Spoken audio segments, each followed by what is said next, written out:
Hey everybody, how's it going? Hope you've been keeping it cheesy.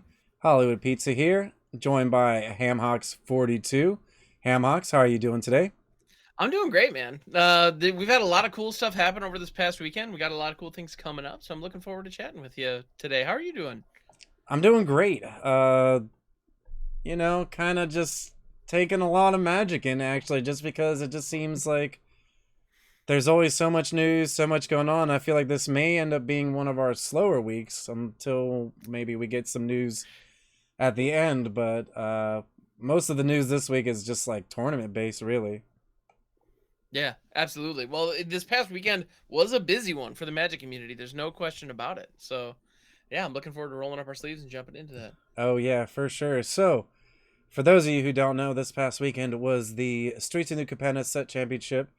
Yeah, pretty much the Pro Tour. Now there is the Pro Tour coming back, but this was the last Set Championship, right? Is this the end of the uh That's my understanding. Yep, this is the last of post the. Yep, lockdown era Magic?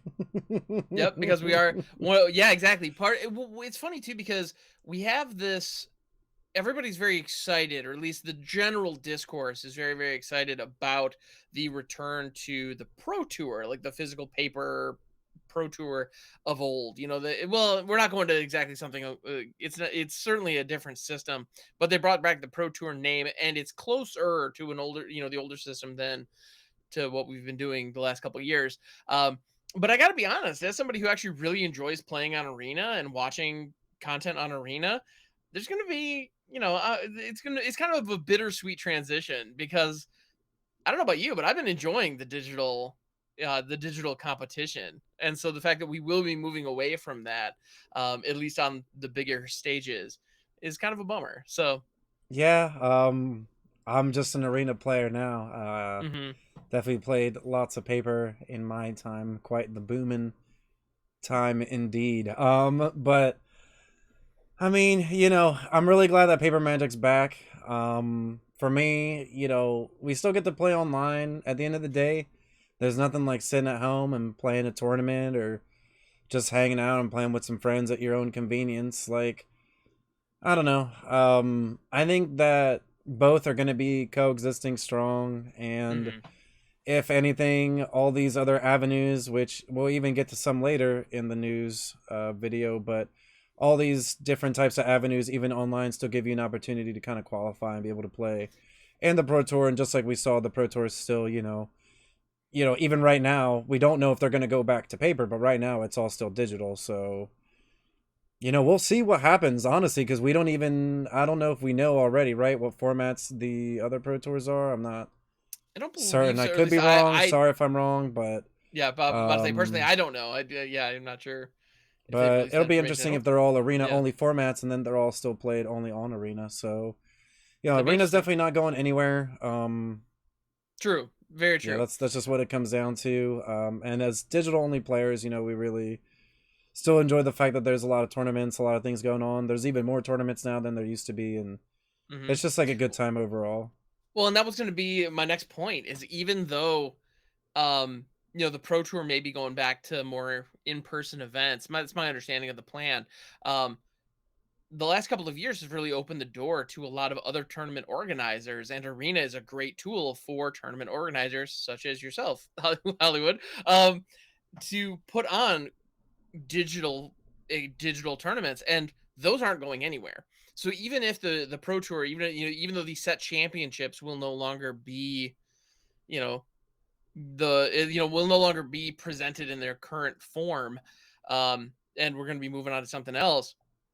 Things like the pizza box, it's still here. It's not going anywhere. We're going to keep doing what we do.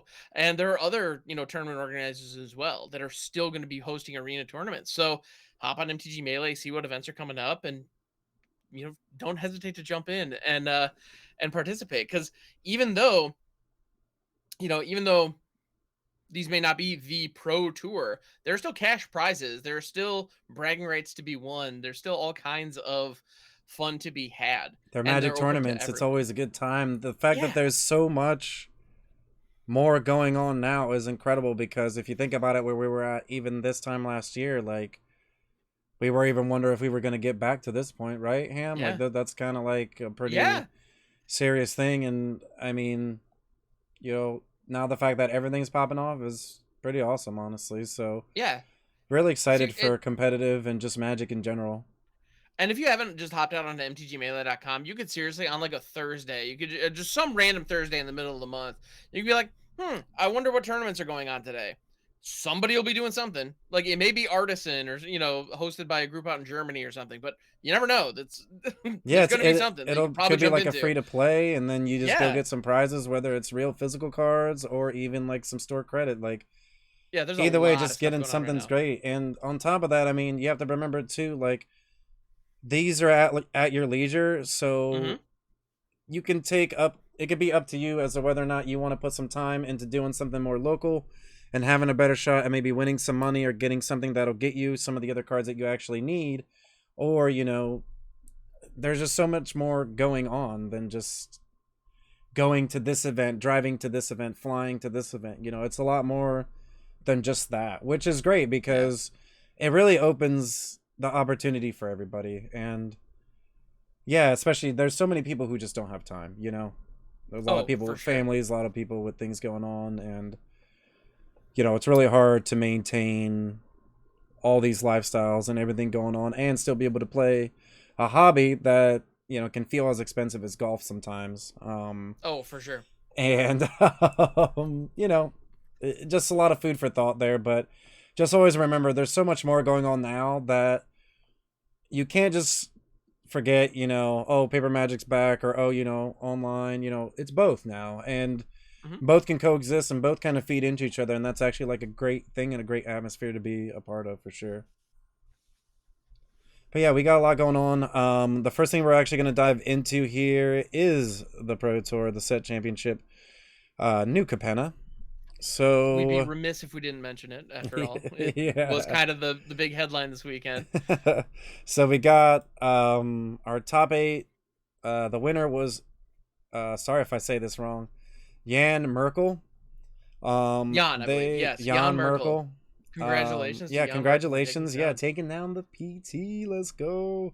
Get into the Nice. old world championship. Oh, and he did it with Jeskai Hinata, Oh, which Hinata's is a deck. legit. Come on now. I Hinata's feel like ooh, when Kamigawa dropped, yes. everyone was experimenting with Hinata and going, "This might be a real thing," and then everybody just forgot about it. How many Well, you more know who pro didn't tours forget will about it was Goldspan Jan take Merkel. down though? Like this is like the third or fourth pro tour that Goldspan's just like, I'm just gonna take this.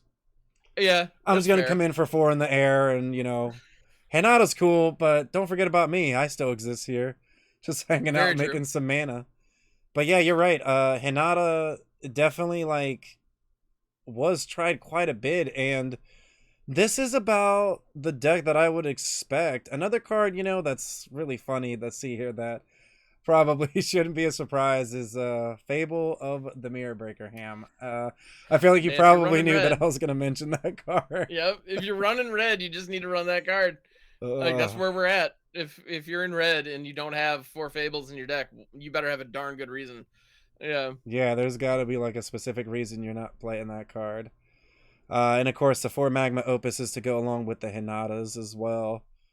Yeah, this deck list is pretty sweet. The sideboard's looking about the same. Anything different? I guess Valor's stance is still there. Seismic Wave, an Hmm. interesting one, right? 2 damage at any target, 1 damage at each non-artifact creature target opponent Yeah. controls. Sweeps up the board of like tokens or I'm not Yeah, sure that's a really, card that X1s, I guess. yeah, I think that card yeah, I love the idea of it because it does effectively 3 damage to one creature and then 1 damage to everything else. If you're targeting your creature as the any target, of course. I think that card is actually just quietly really good, and I'm not sure why more people aren't running it as a sideboard card, which we see here. Sure, yeah, there weren't any in the mains. It was just the one in the sideboard, which I always find one of sideboard cards fascinating because Yeah. like if you want it in this and this is something I'll admit I'm more of a best of one player, or at least that's where most of my reps have been. So when it comes to sideboarding, I still like it is it's a mysterious art form that I'm still trying to understand. So a situational one of like this in the sideboard seems pretty like a pretty interesting choice because I always assume if you want a sweeper like that, you really want to have it. But at the same time, in this meta, I'm not sure where, like, what board full of one toughness creatures are you sweeping up? It's kind of like so it's randomly good against like the wedding announcements, Luminarch aspirants. So essentially, this card kind of reminds me of a card that used to play a long time ago now, Arc Lightning. I believe it was the Okay. one where you can deal 2 to one thing and 1 to another. So I feel like you can kind of get someone somewhere where maybe you kill their Kiki Jiki token and then kill their other 2 wedding announcement tokens, and then all of a sudden, they had attacked, and then now their wedding announcement flips. Yeah, they get the draw card, but they don't have any creatures left. So Okay. like I Yeah. don't know, something like that. I don't know. I feel like there's definitely situations for it against like aggressive decks, and the fact that there's all these 1 toughness cards kind of around really do make it quite impactful. And the 2 damage. I mean, you really get to deal 3 with that card to something. So you, Right. you deal 2 plus the 1. So it's actually just like a really strong card. In limited, I mean, yeah, that card's either really bonkers or really like meh. But I think in Hmm. constructed, I could definitely see it as like a one of, or maybe even like you said, bumping it up more in case of like whatever is more popular in your metagame. We also Yeah. have a card here that is actually very interesting that I was surprised didn't get played until more recently. I've seen this card like on the ladder, but it's March of the Swirling Mist. So essentially, it's X blue. Instant as additional cost, you can exile any number of blue cards from your hand. It costs 2 less for each card exiled this way. And then you could up to X target creatures phase out. Sorry, that's always like some weird wording. I'm not sure how to word that, but yeah, that card's really powerful. I mean, you can just phase some things out, and then yeah, kind of just keep going on for a while, right? That's kind of just like how it goes. Or you can even protect your Goldspan, protect your Hinata. There's a lot of like crazy things that you can do with this card, and the fact that they have 3 of them, I'm sure was like really powerful and kind of like tempoing out the game. Absolutely. Well, March's Swirling Mist is one of those cards that is very skill testing because being able to time the phase out is very very important because there are so many different things that you can do by phasing out any target because it can be your creatures or it can be any permanent and it doesn't care about the controller. So the fact that you can um or no, I'm sorry, it's creature, not permanent, but any creatures. So the Mm-hmm. fact that you can phase out your opponent's creature right when they try to target it with a spell, or right when it, um, right when they try to buff it with something, because then that spell will fizzle because it doesn't have a legal target anymore. Or the fact that you can phase things out right after they attack or right before the attackers are declared to fog effectively for the game. Or if your opponent tries to play a board sweeper, you can phase out your side of the board or a couple of targets from your side of the board, depending on your mana situation, to protect them from a board sweeper. It has so much versatility that I'm surprised it's not seen more often. And obviously with Hinata, this is just blank. It just phases out whatever you want for 1 blue. Like it's incredible. Yeah, So it's pretty out I'm of control. it's ridiculous. Actually, the power of this card plus Hinata is just unreal. So I think the card is great. It fits the deck like a glove. And to be honest, I think there are some other blue decks that probably should consider it that aren't running it right now. But in Hinata, 100%. Like it's There's a perfect. card here that I actually think you and Hearsay deserve a shout on. That's Make Disappear. I've actually seen this in quite a few blue control Well, thanks, decks, man. and Yeah. yeah, I mean, I actually was kind of like a little bit more medium to low on it, but yeah, I've seen it in quite a few decks, not just this deck. I mean, it's a strong card. Like, you get to counter something unless they pay 2, so early in the game, you can kind of just like snap it off as like a smaller mana leak, and then later in the game, if you have like a Fable token, or you can actually just like copy one of your cards and then sacrifice that to the Make Disappear to be able to casualty it. So yeah, kind of Yeah. just strong card It's overall, I think. yeah, no, I think Make Disappear is great. I mean, looking at the closest kind of allegory to it is, or the closest comparison is Quench. And when Quench was legal and standard, it saw play. Mm-hmm. Not a ton, but like 2 of in a controlling or a tempo deck. Yeah, totally. And so I'm not surprised to see Make Disappear fill a similar role. To be honest, I mean, thank you for like mentioning that Hearsay and I were both pretty high on this card, but it's one of those that it felt like a pretty safe bet. Like it's Yeah, just it's a decent like mana leak wannabe mana leak. Like all right, you can do a lot worse than that. two And it mana has the sense of tempo mechanic counter counter. spell, right? Kind of like Right. another they already main deck 4 Jawari disruptions and essentially make disappear kind of end up being something like that where it's so funny, we've seen a lot of tournament play and a lot of the time you're always like, oh, unless they pay one, unless they pay two, that's not really that crazy, right? But it Oh, actually it ends up is. being a lot whenever you get in like tap out wars or you're just trying to actually just resolve your spell sometimes, I mean, yeah, those cards are great. I'm happy to see it in decks, so this Yeah, first place and deck list is really serious, right? it's legit. Yeah, for sure. And again, with Hinata down, all these counter spells cost one less. Yep. So make disappear becomes a spell pierce that can hit creatures Yeah, that's when just Hinata's down. oh I my mean, that's goodness. nutty. Like, yeah. Yeah, Again, that's I just mean, out of control. Hinata's a very powerful card. Once Hinata's on the board, crazy things happen. And that's exactly what we see here. No question. Like, yeah, this deck is fantastic. Yeah, I'm trying to see what the land count on this is. So we have with the Jawaris, and we also have Spikefield and Shatter Skull. So we have 28 lands. That seems about right. Yeah. Yeah, this deck looks great. Definitely check out this deck. Check out all these lists. There's going to be a link down below. Let's just go over the second place list as well, real quick here. But definitely check out the top 8. I'll mention the decks here in a moment after we go over the second place. But the second place list is a card very dear to my heart, Hamhocks. Mm-hmm. Man, oh, can you imagine if Rafine took down the set championship? But Oh man. we're talking about Esper mid-range Hamhocks. Like this deck, it's a known deck now. It's kind of been a known deck for a little bit. It's the real deal. 100%, no question. Yeah. Like Well, there's so many like different things that it's doing, right? We got enchantments, planeswalkers, like how do you feel about this deck?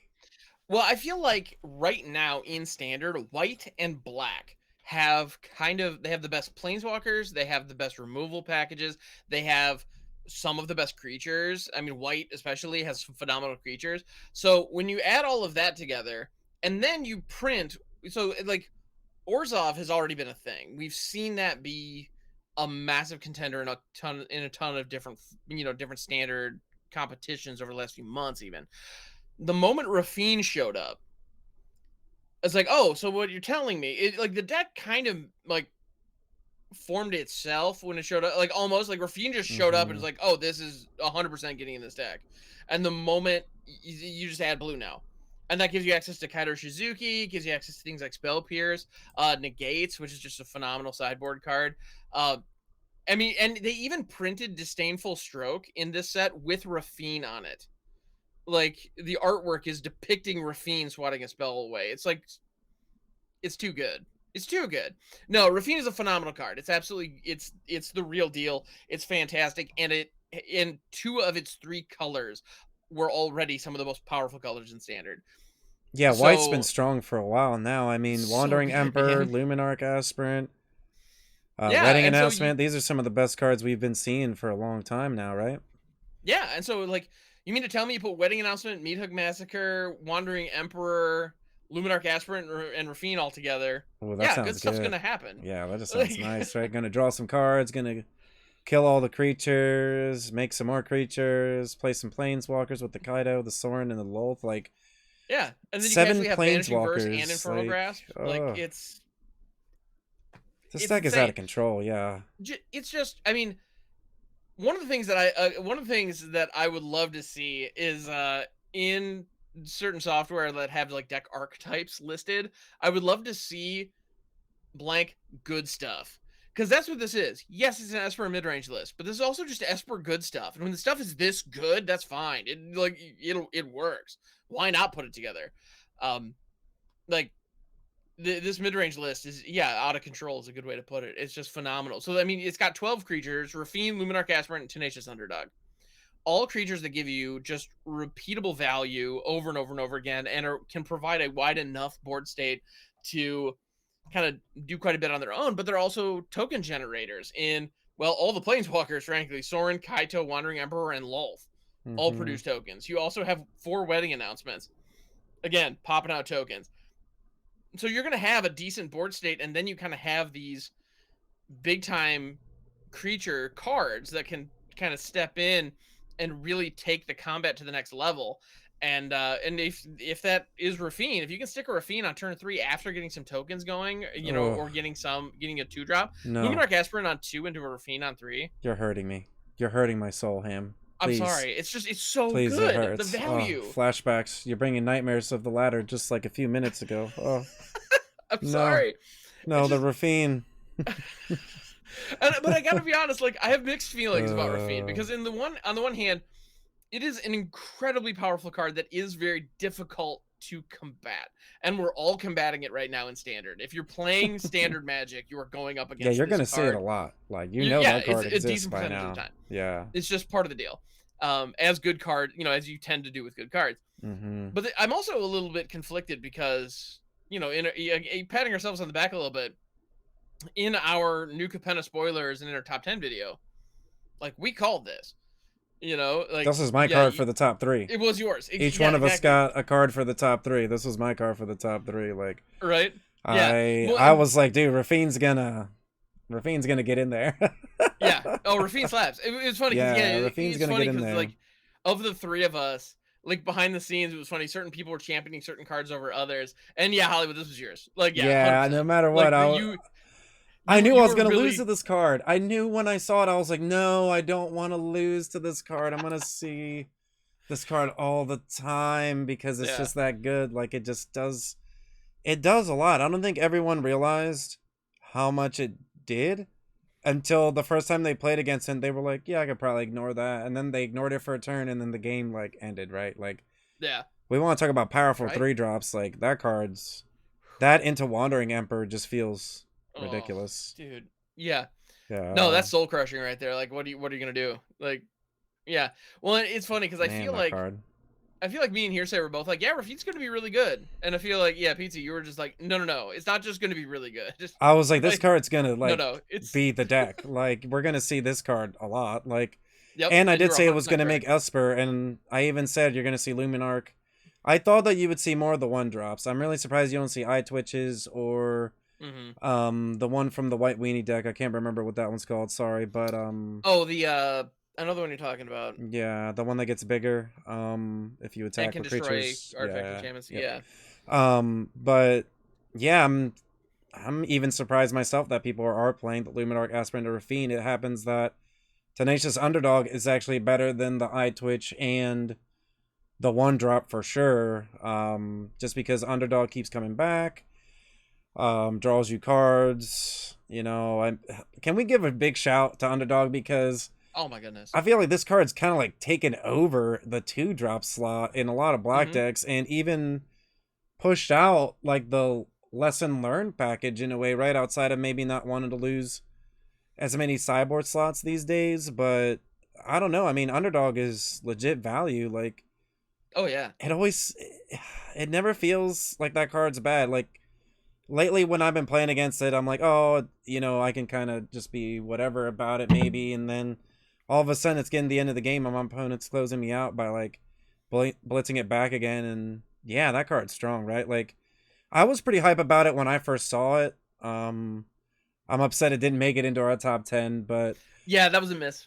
I was Yeah. excited though when I first saw it, but I wasn't I haven't seen black aggro be good for a while, right? So I was more thinking it was going to be mono black aggro, but this card ended up being with Rafine.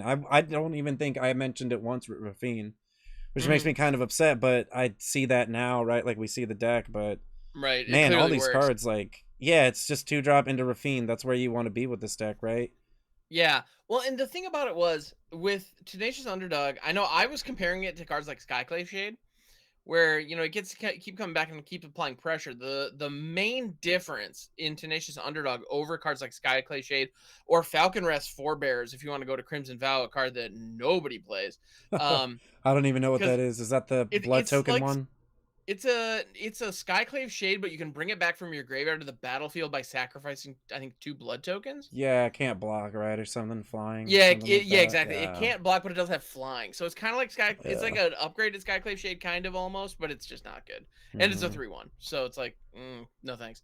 Um, and so with Tenacious, but it's very similar to Skyclave Shade. So I was kind of lumping Tenacious Underdog in with those. What I wasn't appreciating about Tenacious Underdog, and to be honest, I was looking at it, it's like you have to spend life to bring it back. Ugh, I don't know if I like that. But the problem, I mean, at the end of the day, you're dealing 3 damage to your opponent, and you're spending 2 life yourself. All right, that's not a bad raid. But most importantly, you're drawing a card. The best thing in Magic, Ham. The It's the best thing you best. can do It's in like Magic. Draw a card. Just feels it's so good. Just see what's next. Oh, look at like this card. Blitz. The Blitz Ugh. mechanic. Like when you read a card that has Blitz on it, it is just better than you think Yeah, because for of that card sure. draw. That's been my experience anyway. Like every time I look at a card with Blitz, I remember thinking like, this is gonna be fine, and then you play with it, and it's like, wait, oh, and I draw it now. Oh, sweet. Like, yeah, this is great. Let's do this Haste, again. drawing. And Yeah, Blitz can be it's from your hand too. Like this mhm. Blitz is usually from your hand. This card, like I think that was the one thing that really struck out about this card is the fact that it just comes back from the graveyard. And we do see that effect quite a bit, but you're right. If this card wasn't drawing a card, like if Blitz didn't say you drew a card, Mhm. then it wouldn't matter, right? Like this card would just be It'd fine. be well, it would be a card that Black Aggro is looking for, but Black Aggro is just not a thing right now. But because of Hmm. that card draw, it fits in these mid-range shells, or you can even put it in more of a tempo or control shell even, and it would still work. It would still do something for you as Yeah, a this card card draw goes in engine, like a if lot nothing of else. decks.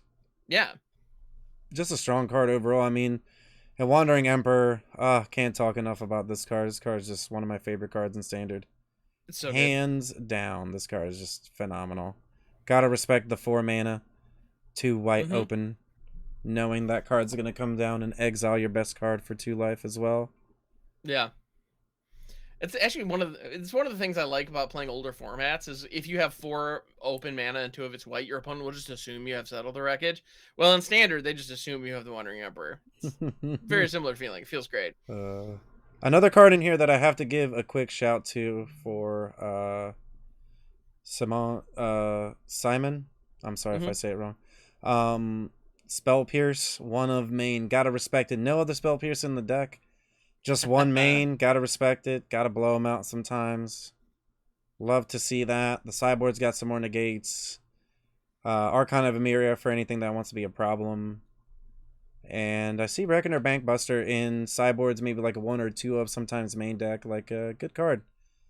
Yeah. Nice little kind of tome type card still around. Just to like grind them out.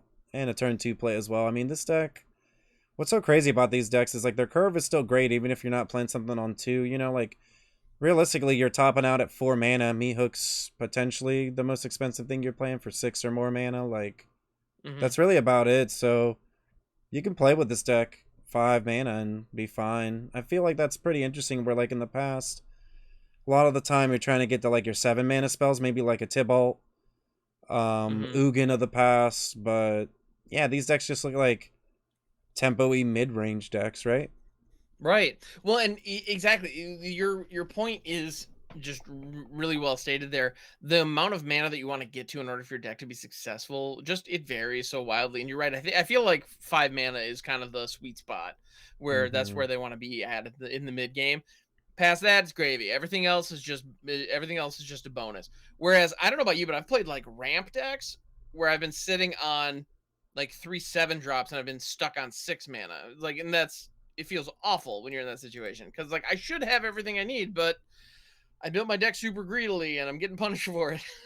Also, I uh, think the lower, like, because Rafine is in the deck, you can run a mhm, lower curve knowing that you're going to true. ditch any of those extra lands, right? Because they do have a lot of lands in the deck. They have 26 lands. I mean, Yeah, which is that's more than I more would have than guessed. the tempo control deck, right? Technically, the Yeah, Hinata deck. Um, I mean, that's crazy to me. I mean, the other deck had yeah. 28 lands with the dual face cards, but naturally in the deck, 26 lands, that's a lot. I mean, for a deck that tops out at 4 mana. Quite interesting, right? Maybe in the past, I feel like these decks would be like 24 land decks, but Yeah, that's what I would have assumed too. But I mean, you're right. The conniving is just fantastic at smoothing out hands. hmm And drawing additional cards off of Lolth, Wedding Announcement, Tenacious Underdog. That all helps too. So they're gonna. I mean, but yeah, running 26 lands. I mean, that's almost half the deck as lands. That is a. They really want to make sure they don't get mana screwed. I can respect that. yeah. Kaido also is great at getting Oh, rid of true. cards. Soren Hmm. also digs deeper, and you're right, Lolth does the same thing. So you can kind of just like get churn through your deck or get rid of those lands either way, and not really have to worry about losing that much. Considering that this deck looks like almost is a deck of the past with how many cards you're seeing, right? Pretty Right. interesting. That is one of those moments when you realize, like, oh, my opponent always has it. And it's like, yeah, they do because they've drawn 30 cards this game. Like, yes, they have gotten to hand select exactly what they have, so it is in their hand. Yeah.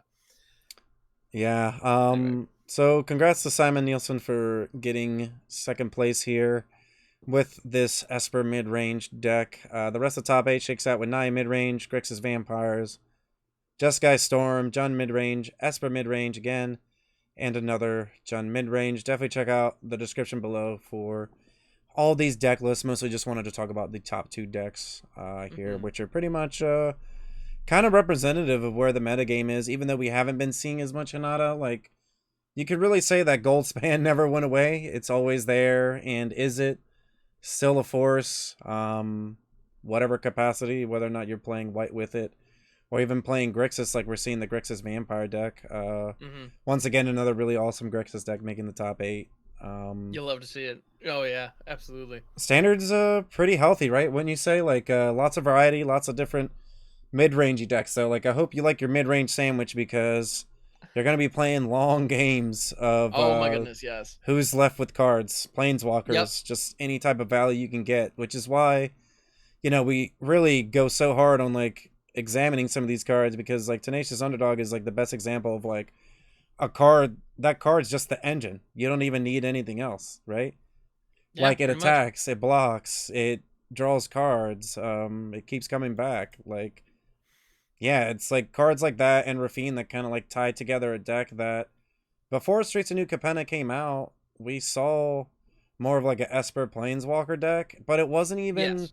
necessarily always the best deck either because there's a lot of other decks in the format, but now it seems like that deck's kind of taken new legs and kind of just become this different thing. And same with the Hinata deck, right? We're no longer like trying to take extra turns, but essentially we're taking extra turn by taking your turn away with like a Magma Opus or anything like that.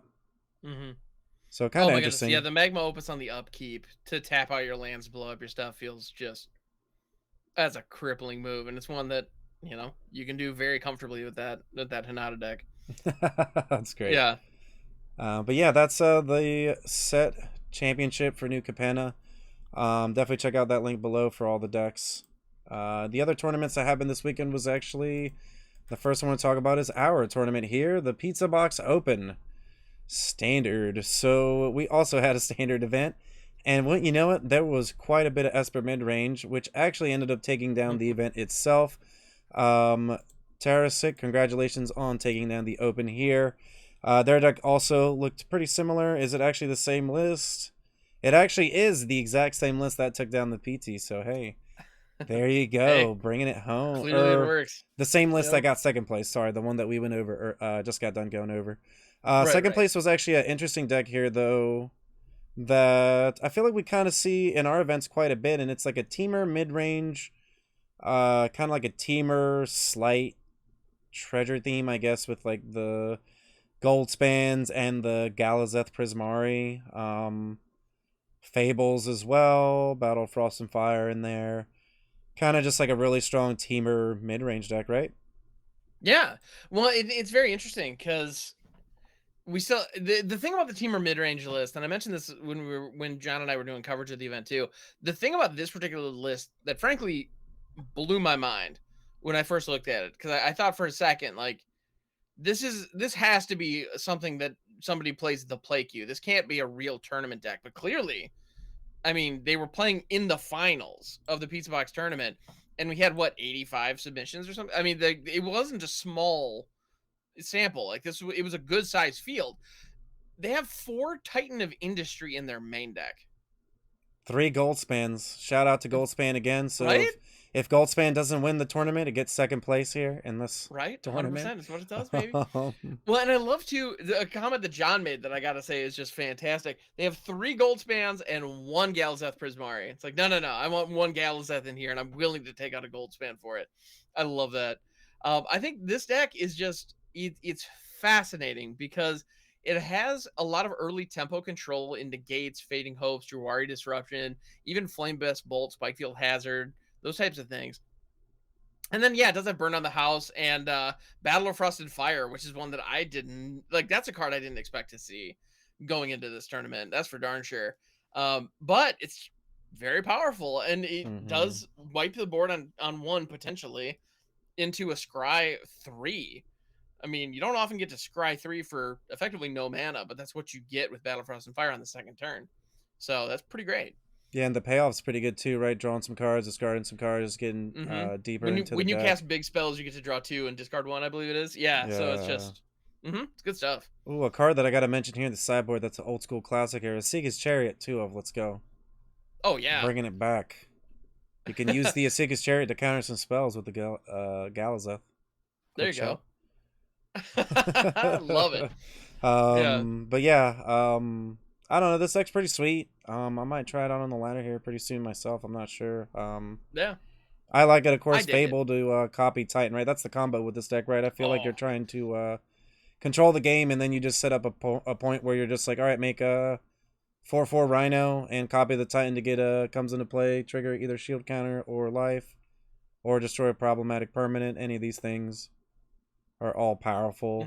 Also see Thunder Rebuke as well as one of my favorite cards. And I think that's why we're seeing Fable the Mirror Breaker so often, is because it gives you good value on the first 2 chapters, but if you can get to the 4th turn after you've casted and you have a Kiki Jiki online, being able to copy just about like every color has something, some non-legendary creature that you want to copy, and Titan of Industry is absolutely that for green.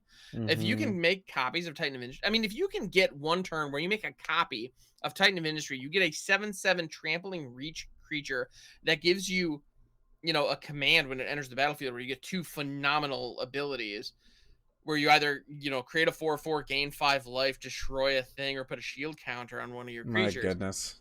It's so, I mean, all of those modes are great, and you get to pick 2 of them. I mean, holy cow. So you get that. Being able to get a second one of those, being able to swing with both of them, theoretically, unless it's the turn the first one came into play. Casual, like 19 power, right, with both of those, and the 18 with 1 Rhino token already, like. It's bonkers. The sheer amount of value. I mean, that's one of those things where, like, if any of us are just casually playing on the ladder and somebody assembles that combo and I don't have an immediate answer to it, I'm scooping. Like, what do you do? Like, yeah, it's kind of like an auto loss. I mean, the only downside of the Titan is the triple green, but you just play enough lands to make sure, and the treasure tokens definitely like make sure that you're able to cast that quite easily. I mean, I think this deck's sweet. Agreed. No, it was really fun to watch, and unfortunately they had some bad draws in the finals, but they did put up a heck of a fight, so it was super cool to see. Oh yeah, for sure. Our other decks here in the top 8, we have another couple Esper mid-range decks. We have a Jeskai Storm, another Teamer Ramp, which is actually kind of close to the same deck that very similar we're seeing here, and there's also another Teamer Treasures. Man, so much Teamer going on. Their deck is actually more of a treasure deck where they do have Innkeepers, Despair Sentinels, and the Magdas. Man, I might have to try these decks out. These decks look really sweet. I like this one. This one's more like a little bit like my alley. I guess this is mostly like a red-green beatdown deck with counter spells in the sideboard. You'll love to see it. And Unlicensed Hearse. Let's go. Man, I like all these decks. Wow, these decks are sweet, right? Right? No, Unlicensed Hearse, as somebody who loves, like, I love my graveyards. It is a well-known fact that I love exploiting my graveyards for fun and profit. With the moment I read Unlicensed Hearse, it was like, no, don't do that. Why would you do that? Don't touch my stuff. Like, please don't. That card is so good. Oh Unleashed yeah. Hearse is a phenomenal sideboard card. If graveyard shenanigans are in your meta, you just want to have access to it. It's a phenomenal way. It's inexpensive. It hates on the graveyard. Once it's in play, it hates on the graveyard for free. You get to surgically remove stuff, and then you get a huge beat stick later that is wrath proof, as a just by virtue of being a vehicle. Like, what's not to love? The card's great. Yeah, So much value. it's so much So value. much value.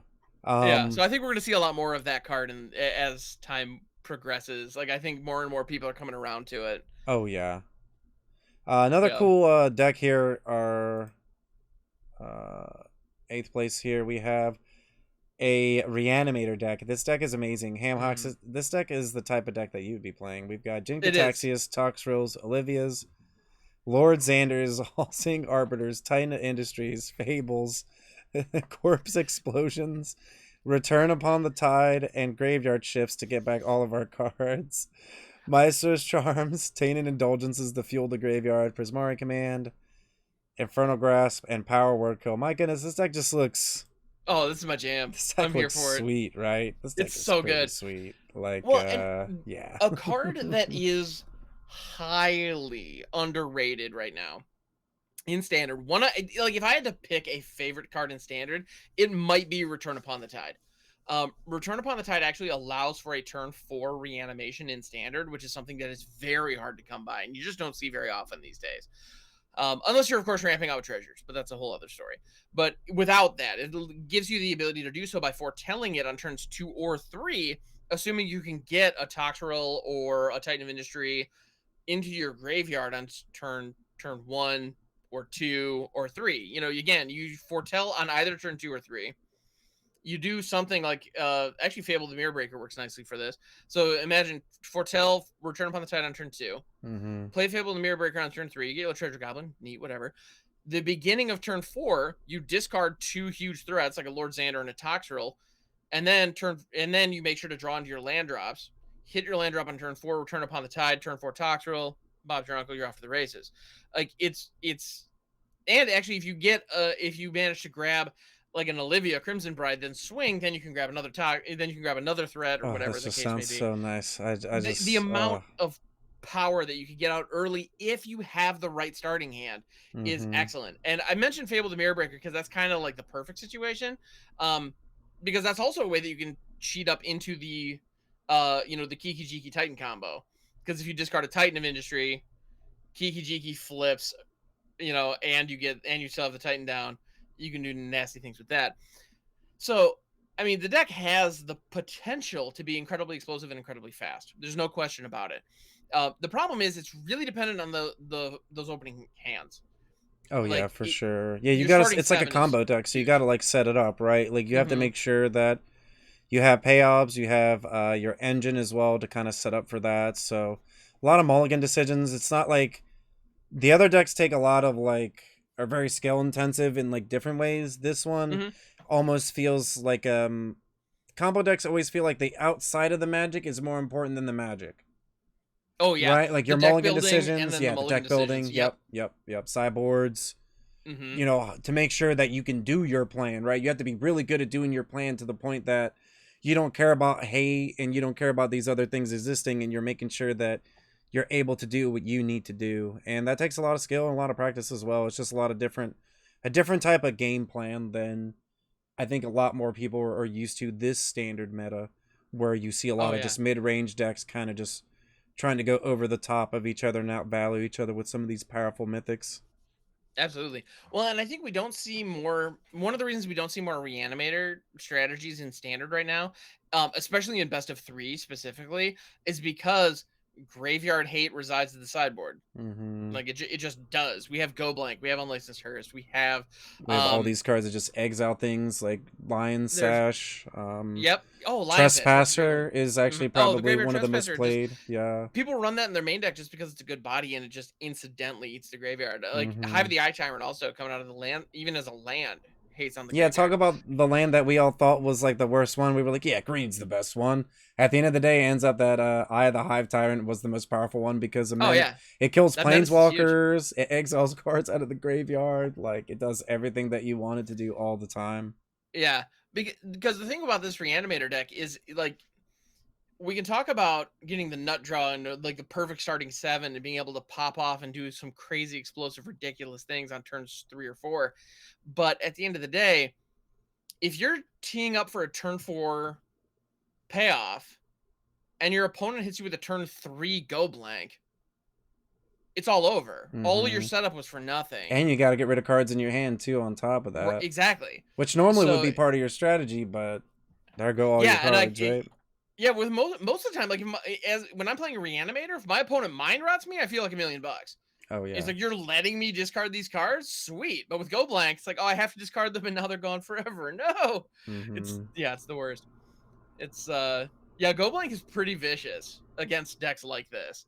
So, and it's funny too because this particular 4-color Reanimator deck that we're looking at here has 3 Go Blanks and 2 Unlicensed Hearths in its sideboard. Like it is ready You for the got to be mirror, ready. like nobody's Yeah. business. I Well, love the it. other decks, Rafine, Tenacious Underdog, like all Yeah, these decks are putting a lot of cards in the graveyard, so it's not a bad idea to just exile just for that extra value and make sure that your opponents actually don't have any late game.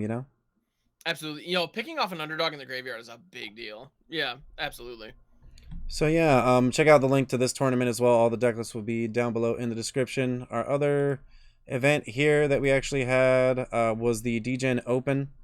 It was Explorer format. Let's go ahead and see here. So it looks like we had Yegi Bombs take down the event with Mardu combo. Ooh, let's take a look at this. We don't know too much. Looks like Yeah, it's the this old is Grease Fang the old Grease Parhelion. Fang. Yep. Yes.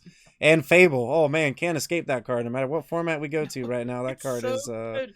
getting played. Got some Thought Seizes in there. Love this deck already. So super combo, get the Parhelion out with the Grace Fang, and then kind of just go off super quick with I think make Parhelion makes Angels. Yeah, makes some. Yep. God, that card is Parhelion is ridiculous. when I What? first looked at Parhelion, I remember thinking Uh, this would be great if anyone ever in any universe could ever resolve the damn thing. Because it's so expensive and its crew cost is so high for what it does. Like it feels ridiculous. And then Greasefang shows up and just says, "Hold my beer." Like hold my it's beer. it's perfect. Like you get a Parhelion in your graveyard and Greasefang like it. I mean, Parhelion has crew 4. Greasefang conveniently has 4 power. Like it lines up perfectly. It feels like they were made for each other, and I don't know if they were or not, but like and Greasefang is incredibly powerful. There's no question about it. Like clearly the card is pushed. Like they designed it to be a strong vehicle support piece. Oh, it's Um strong. It's strong, oh Hamhocks. It's taken down like an Explorer tournament. Like right? It's the it's real definitely a deal. strong thing for sure. Well, and that's actually a card that you mentioned there is Thoughtseize. If you are running on like if you are in Explorer, if you are on the Explorer ladder, and I've had quite a bit of experience on the Explorer ladder the last couple of weeks, or well, since it was announced, or since it was unveiled, the Thoughtseize is a very, very, very powerful card, Oh, you and have it no is idea. everywhere. It's Like, the best Reanimator card ever printed because you're just like, oh, Thoughtseize myself, put the Parhelion into the graveyard, play my can you do that? Fang. Yeah, Thoughtseize is any player. It's a classic legacy Target play. player is You're like oh, that's Dark brilliant. Ritual, Thoughtseize myself. Oh, I'll just get back my card, I guess. All right, Whoops. that's pretty cool. I You're like like that. reveal my hand and get my card back. So I feel like All right, Grease that's Fang. I feel like most people probably aren't making that play. So just shout outs to no. you if you haven't made that play yet. But it's Thoughtseize really ties these decks together because it's the most powerful hate spell, right? That's in Explorer probably, right? And then on top Oh of yeah, that, it helps your deck out by you discarding your own cards if need be to reanimate them later on time. yeah. Well, and it's funny though because Thoughtseize is one of the strongest tools against Greasefang because it Mm-hmm. can strip the Greasefang out of your hand. So that's one of the things. I think that's part of the reason why people run it so often. It's also great because there are a lot of, I mean, there are a lot of decks out there like Fires of Invention, where being able to Thoughtseize somebody's fires also knocks that deck down pretty hard. So being able to have, I mean, there are these silver bullet cards in Explorer that are incredibly powerful right now. Greasefang being one of them, especially now that Winota's banned. Winota being another example. Prior to the banning, it was the big deal. And I play this she may be card, coming get back to soon. combat phase, win the game. Win the game. It's yeah, exactly. Turn Did we 4 get to combat, I combat win. yet? Yeah. Right. It's Grease yeah. Fang's like turn 3, right? Like Right. it's even Yes. faster. Exactly. That's the thing. And the difference Uh, is Winota. If you get a good spin off the Winota, you're just dead on the spot. Like your life total is reduced below 0. It's over. yeah, you're probably With dead. Grease Fang, your life total's down to like 8. But your opponent has a Parhelion in hand, a Grease Fang on board, probably some way to discard the Parhelion, let's be honest, and Thoughtseize. 2 8/8 Angels. Got a spare Thoughtseize laying around. Let's go for the ride again. 2 life. Exactly. Yeah, so they thought these themselves, get Parhelion to the graveyard, it's back. Guess what? Like, so it's one of those things where, like, this deck?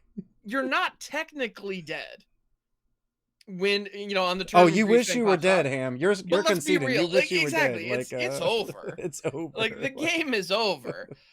It's man, this deck is serious, ridiculous, right? dude. I mean, this is the type of Magic I like. I'm not gonna lie.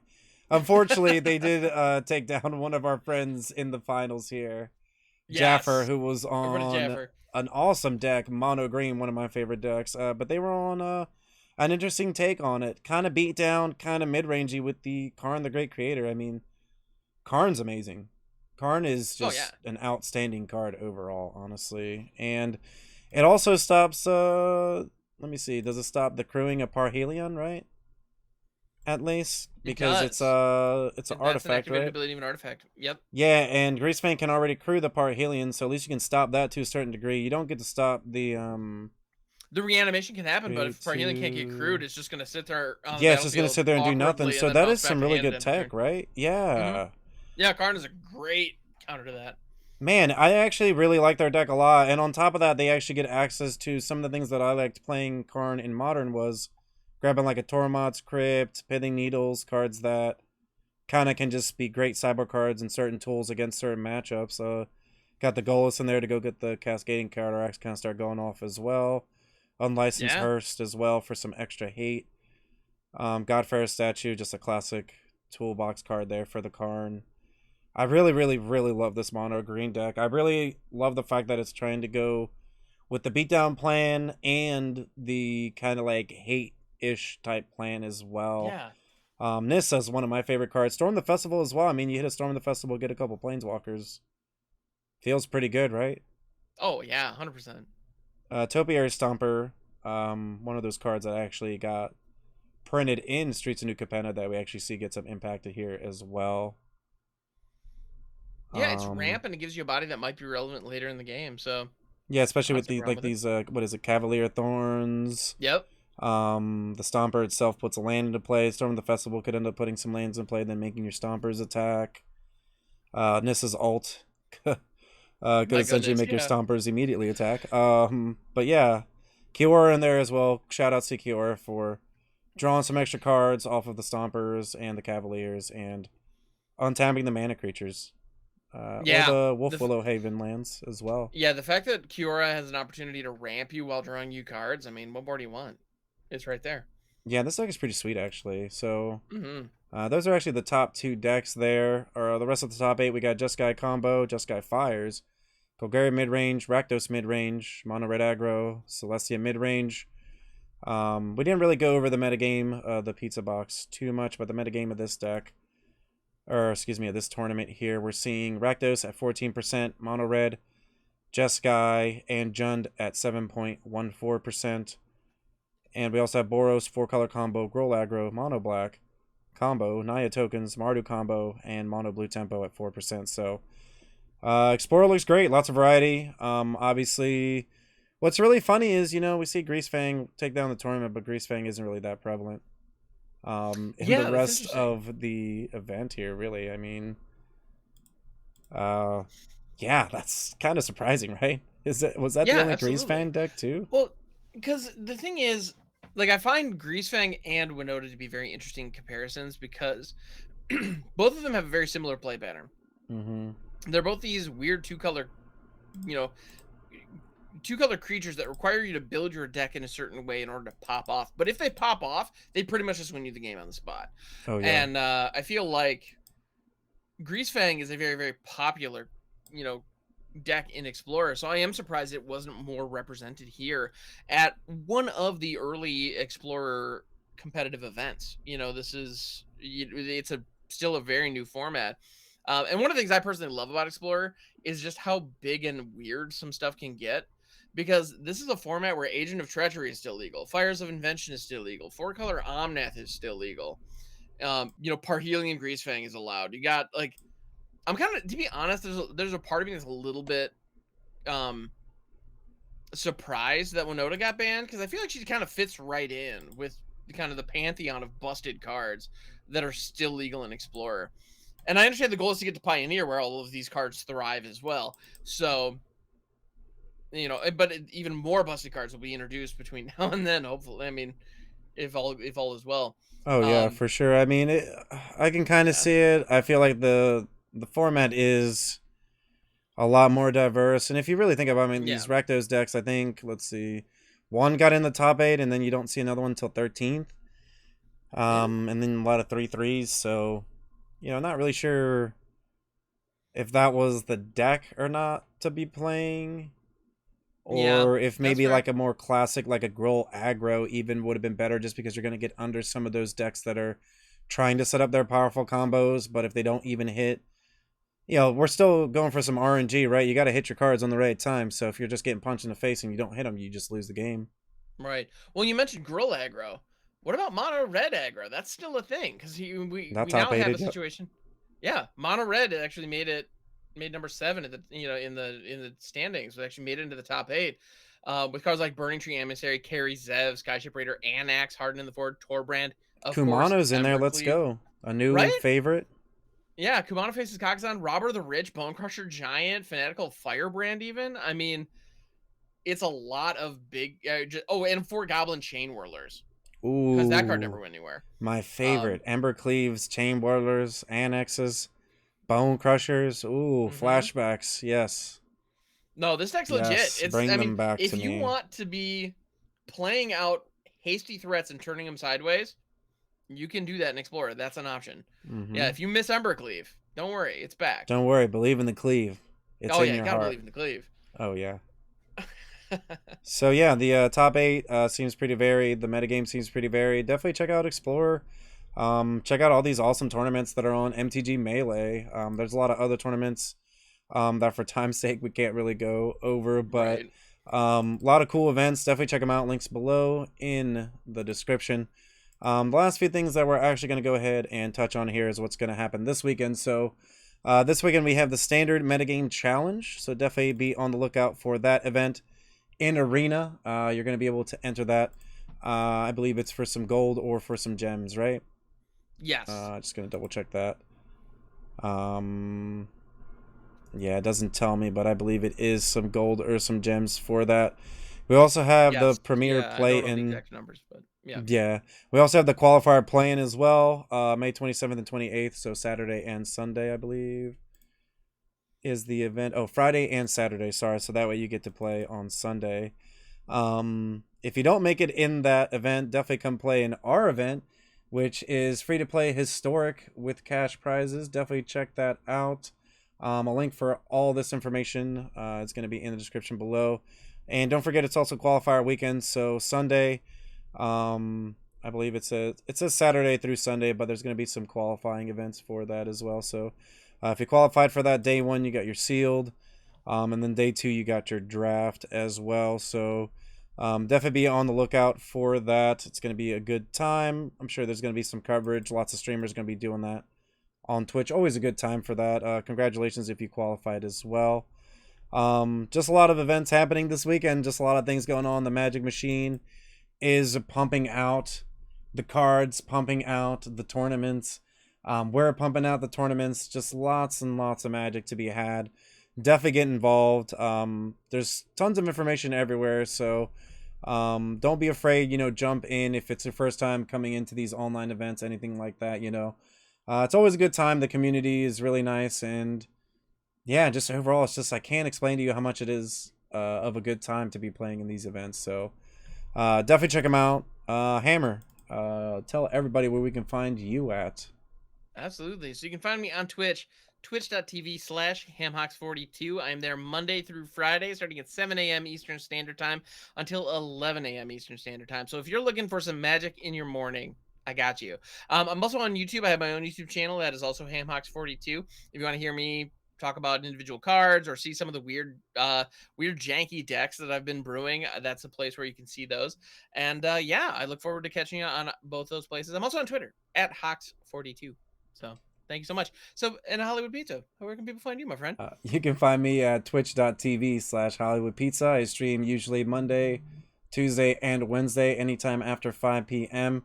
Usually doing some arena grinding, getting some YouTube videos in, maybe as well some gameplay. And then on the weekend, on Sunday, I actually stream as well, doing the tournaments that I talked about and the tournaments that you've seen on this YouTube channel. So definitely come hang out with me on stream. It's always a good time, super chill. And yeah, you can also find our other YouTube content here. If you're already watching, don't forget, hit that subscribe button. It'd be greatly appreciable to help the channel keep growing. Hit the like button on this video and leave a comment down below on any of your opinions on MTG, the Pro Tour, or anything else here that we talked about today. Really appreciate you hanging out to the end of the video. And as always, stay cheesy. See you later, everybody.